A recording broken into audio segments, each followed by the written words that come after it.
없어서 예수님의 이름으로 기도합니다. 아멘. 오늘 우리에게 주시는 하나님의 말씀은 시편 80편 1절부터 19절의 말씀입니다. 시편 80편 1절에서 19절의 말씀입니다. 말씀 교독하실 때에 제가 먼저 읽고 성도님들 읽으시고 마지막 19절 말씀은 함께 읽겠습니다. 요셉을 양떼같이 인도하시는 이스라엘의 목자여 귀를 기울이소서. 그룹 사이에 좌정하신 이여 빛을 비추소서. 에브라임과 베냐민과 므낫세 앞에서 주의 능력을 나타내사 우리를 구원하러 오소서. 하나님이여 우리를 돌이키시고 주의 얼굴빛을 비추사 우리가 구원을 얻게 하소서. 만군의 하나님 여호와여 주의 백성의 기도에 대하여 어느 때까지 노하시리이까. 주께서 그들에게 눈물의 양식을 먹이시며 많은 눈물을 마시게 하셨나이다. 우리를 우리 이웃에게 다툼거리가 되게 하시니 우리 원수들이 서로 비웃나이다. 만군의 하나님이여 우리를 회복하여 주시고 주의 얼굴의 광채를 비추사 우리가 구원을 얻게 하소서. 주께서 한 포도나무를 애굽에서 가져다가 민족들을 쫓아내시고 그것을 심으셨나이다. 주께서 그 앞서 가꾸셨으므로 그 뿌리가 깊이 박혀서 땅에 가득하며 그 그늘이 산들을 가리고 하나님의 백향목 같으며 그 가지가 바닥까지 뻗고 넝쿨이 간까지 미쳤거늘 주께서 어찌하여 그 담을 허시사 길을 지나가는 모든 이들이 그것을 따게 하셨나이까. 숲속의 멧돼지들이 상해하며 들짐승들이 먹나이다. 만군의 하나님이여 구하옵나니 돌아오소서. 하늘에서 굽어보시고 이 포도나무를 돌보소서. 주의 오른손으로 심으신 줄기요 주를 위하여 힘있게 하신 가지니이다. 그것이 불타고 배임을 당하며 주의 면책으로 말미암아 멸망하오니 주의 오른쪽에 있는 자 곧 주를 위하여 힘있게 하신 인자에게 주의 손을 얹으소서. 그리하시면 우리를 소생하게 하소서. 우리가 주의 이름을 부르리이다. 19절입니다. 만군의 하나님 여호와여 우리를 돌이켜주시고 주의 얼굴의 광채를 우리에게 비추소서. 우리가 구원을 얻으리이다. 아멘. 사람이 어릴 때 겪는 두려움 중에 하나가 사람이 어릴 적에 겪는 두려움 중에 하나가 바로 부모님이 곁에 없다는 사실을 깨달을 때라고 생각을 합니다.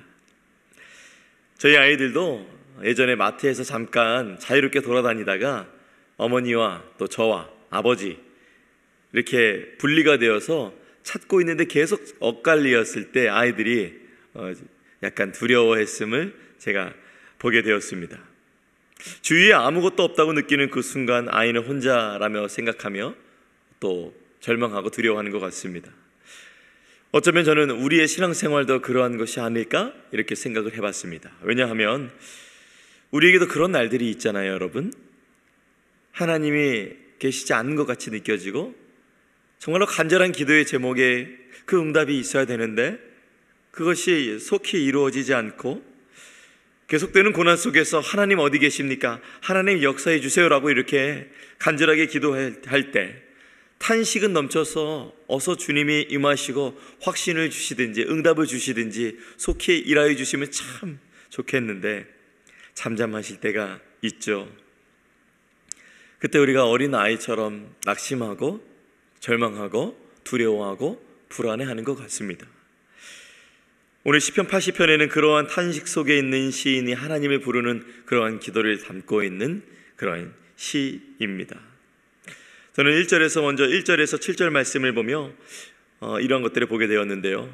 시인은 하나님을 이스라엘의 목자라고 부릅니다. 양은 목자가 없으면 안 되죠.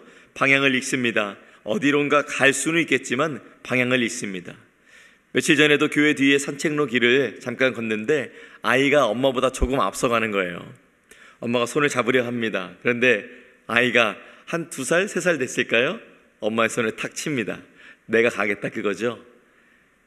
아이가 막 가는데 엄마가 달려가서 아이를 잡습니다. 왜 잡을까? 제가 이렇게 생각을 해봤는데 가만 보니까 아이가 먼저 가려고 지나쳐온 그 길은 집으로 가는 길이 아니고 그 옆에 사이에 길이 있어서 엄마가 그 아이의 손을 잡은 것이죠. 그래서 결국엔 아이가 가는 방향은 선택할 수 있겠지만 방향이 틀릴 수도 있구나, 엄마가 잘 알고 있구나, 그런 생각이 들었습니다. 양은 목자가 없으면 어디론가 걸을 수는 있겠지만 방향은 목자가 잡아줘야 하는 것이죠. 지금 이스라엘은 오늘 말씀에 보면 마치 길 잃은 양처럼 혼란과 고난 가운데 있습니다. 하나님의 백성인 것은 맞아요. 그렇지만 하나님이 곁에 계시지 않는 것 같은 그 현실 속에서 눈물로 하루를 보내고 있고 원수들로부터 조롱당하고 있는 상황입니다. 그래서 이 시인은 반복적으로 이렇게 외칩니다. 하나님이여 우리를 돌이키시고 주의 얼굴빛을 비추사 우리가 구원을 얻게 하소서. 이게 3절, 7절 그리고 19절에 이와 비슷한 부분들이 반복되어서 말하고 있습니다. 특별히 3절에서 그리고 19절에서는 돌이켜주시고라는 표현을 사용하게 되는데, 이것은 단순하게 방향을 전환한다라는 것보다 조금 더 깊은 뜻을 담고 있습니다. 그것은 하나님이 먼저 우리에게 다가와 주셔야 우리가 다시 하나님께 돌아갈 수 있다는 고백입니다. 너무 중요해서 다시 한번 말씀드립니다. 하나님이 먼저 다가와 주셔야 우리가 하나님께 돌아갈 수 있다는 고백입니다. 하나님께 전적으로 의존된 고백인 것이죠. 때로는 우리가 신앙생활 열심히 하다 보면 내가 기도해서 그렇지, 내가 열심히 말씀 들어서 그렇지, 내가 주님 말씀 그런 거 다 내가 실천하며 살아서 그렇지라는 때가 있지만, 사람이 내 뜻대로 안 되어질 때, 너무 내가 해결할 수 없는 어려움들이 겹겹이 쌓여질 때 우리가 깨닫게 되잖아요. 하나님이 먼저 은혜로 임하여 주셔야 됩니다 라는 고백 말입니다. 그리고 주의 얼굴의 광채라는 것을 표현하면서 하나님의 인자, 은혜, 하나님의 관심, 하나님의 보호를 너무나도 받고 싶고 그리워하는 마음, 그것을 담고 있습니다.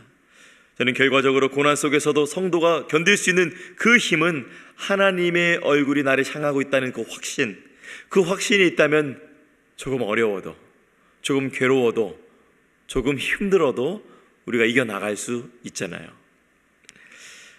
2010년에 8월 6일에 칠레 광산에서 33명의 광부가 광산에 일을 하다가 갱도 안에 갇힌 사고가 있었죠. 예전에도 한번 설교 중에 말씀드렸던 내용인 것 같습니다. 햇빛, 공기, 여러 가지 길 다 차단된 상태에서 땅속에서 며칠을 있었죠. 69일을 지냈습니다. 결과적으로는 모두 다 생존해내서 정말 참 다행이라 볼 수 있겠습니다. 이제 기자가 그들을 인터뷰하는데 가장 두려웠던 것이 무엇입니까?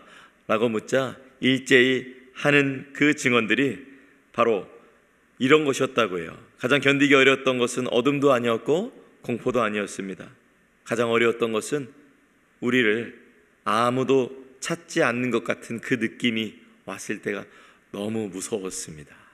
너무 힘들었습니다. 이렇게 얘기하더라고요. 시편 기자에게 주의 얼굴의 빛, 그것은 바로 그러한 위로를 주는, 보호를 해주는, 또 지켜주는 그러한 것이었습니다. 우리가 주님을 찾는 것, 그 이전에 주님이 먼저 저를 좀 찾아주세요. 간절히 구합니다. 그런 주님의 의존적인 태도, 주님이 먼저 얼굴빛을 비춰주세요. 간절히 바랍니다라는 전적인 하나님께 의존적인 태도가 우리 이 아침에 우리 가운데 가득 차기를 간절히 소망합니다. 오늘도 주님이 나를 보고 계신다는 그 사실에 그 확신이 있다면 오늘 하루도 여러분과 제가 용기 있게 살아갈 줄로 믿습니다. 사랑하는 여러분, 시편 기자에게 주의 얼굴에 비친 그 무엇보다 간절한 소망을 담은 그러한 그릇과도 같은 표현이었습니다. 여러분의 시선은 오늘 어디를 향하고 계십니까? 혹시 고난이 길어지고 계십니까? 아니면은 현실의 고통이 그게 가만히 있고 해결될 조짐이 보이지 않으시는 그 과정 속에 있으십니까? 만약 그렇다면 고난 중에 더욱 우리의 시선을 들어서 목자 되신 우리 구주 예수님을 바라보시길 믿음 안에 권면드립니다. 주님이 나를 돌이켜 세워주시고 상황이 빨리 끝나게 해달라는 그 기도보다 더 성숙한 기도는 하나님, 주님이 먼저 은혜의 빛 비춰주시고 주님이 그 얼굴 빛 비춰주시면 능히 이 길을 인내하며 나갈 수 있겠습니다라는 그 믿음의 고백이 여러분의 영혼 가운데 밝은 빛으로 꽉 차오르기를 간절히 축복합니다. 이제 이어서 시인의 시선은 이동합니다. 어디로 이동할까요? 참으로 믿음의 역사는 과거를 기억해낼 때 믿음의 역사가 다시 한번 굳건하게 되어질 때가 있는데요, 시인은 자신의 시선을 이스라엘의 과거의 역사로 이동합니다. 하나님이 어떻게 이 백성을 돌보셨지? 하나님이 우리 백성을, 하나님이 나를 어떻게 돌보셨지를 기억하면서 그 회복을 간구하고 있습니다. 저는 8절에서 19절 말씀을 보면서 이러한 것을 보게 되었는데요, 저는 시인의 풍성한 표현을 엿볼 수 있었습니다. 과연 이분이 참으로 심각한 어려움 가운데, 참으로 심각한 고통 가운데 있는 분의 고백일까? 너무 그 고통에 비해서 고백이 아름다운 거예요. 고백이 너무 찬란한 거예요.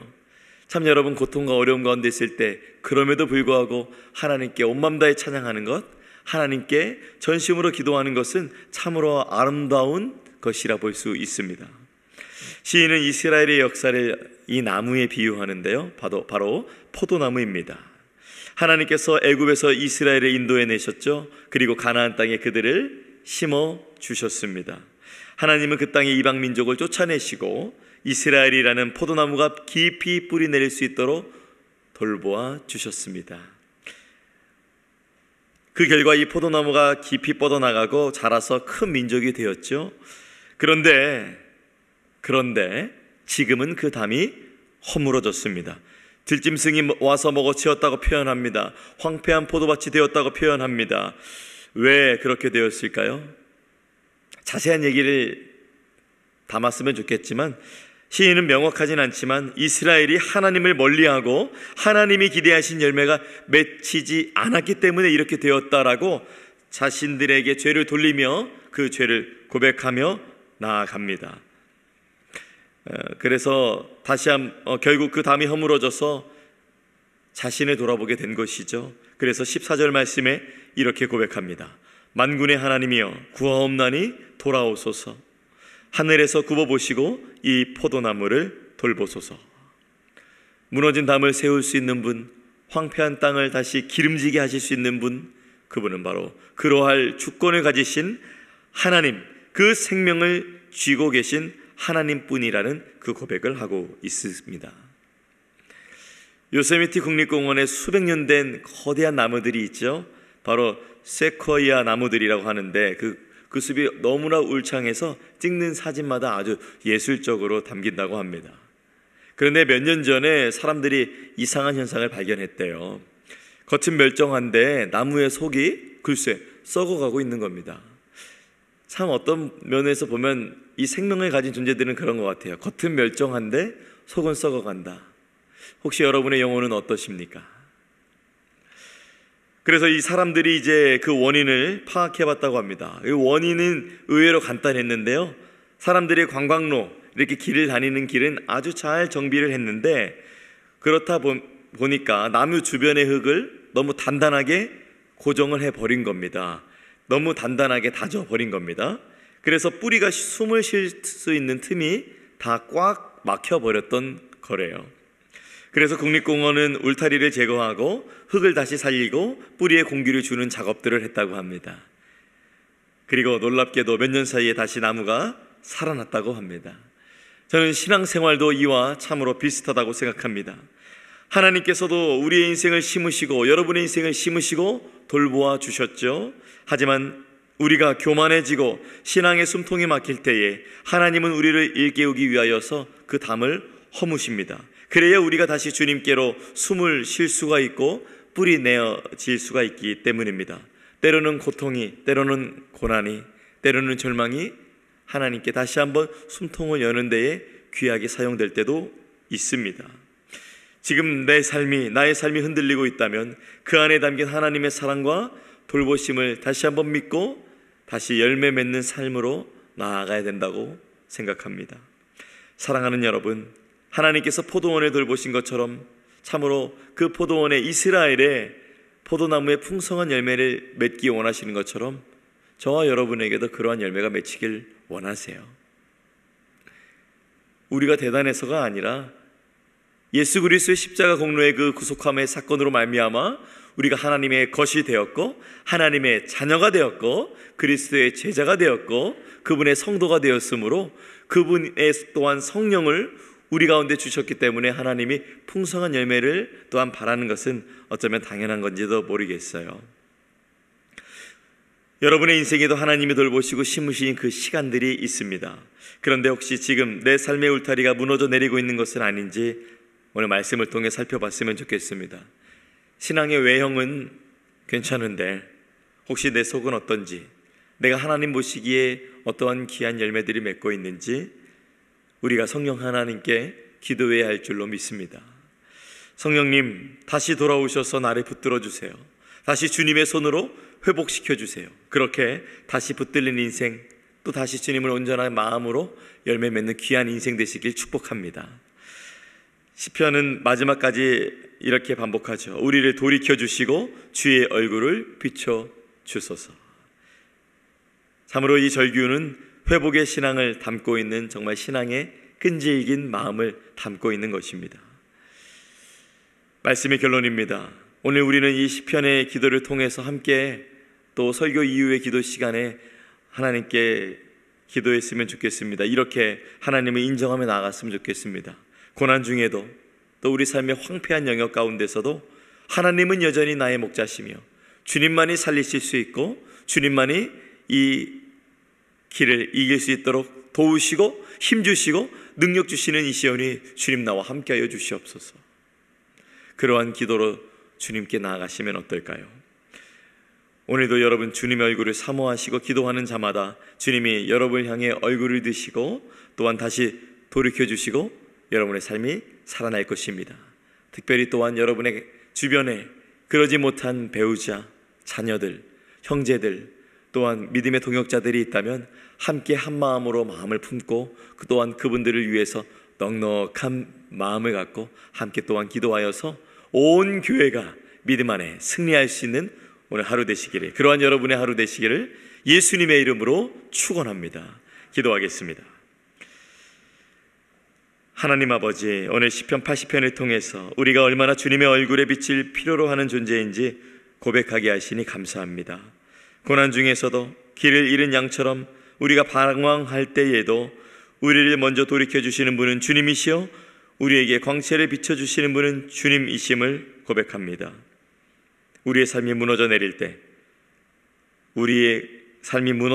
그 원인이 우리 안에 있음을 깨닫게 하시고 또한 마땅히 회개할 것이 있다면 회개하게 하시고 다시 주님께 붙들려 열매 맺는 인생 되게 하여 주옵소서. 오늘 하루도 우리 개인과 가정과 교회와 직장의 모든 자리에, 삶의 자리에서 주의 얼굴을 비춰주시고 우리 성도님들의 삶 가운데 회복과 생명의 손길을 베풀어 주옵소서. 간절히 바라며 우리 주 예수 그리스도의 이름으로 기도합니다.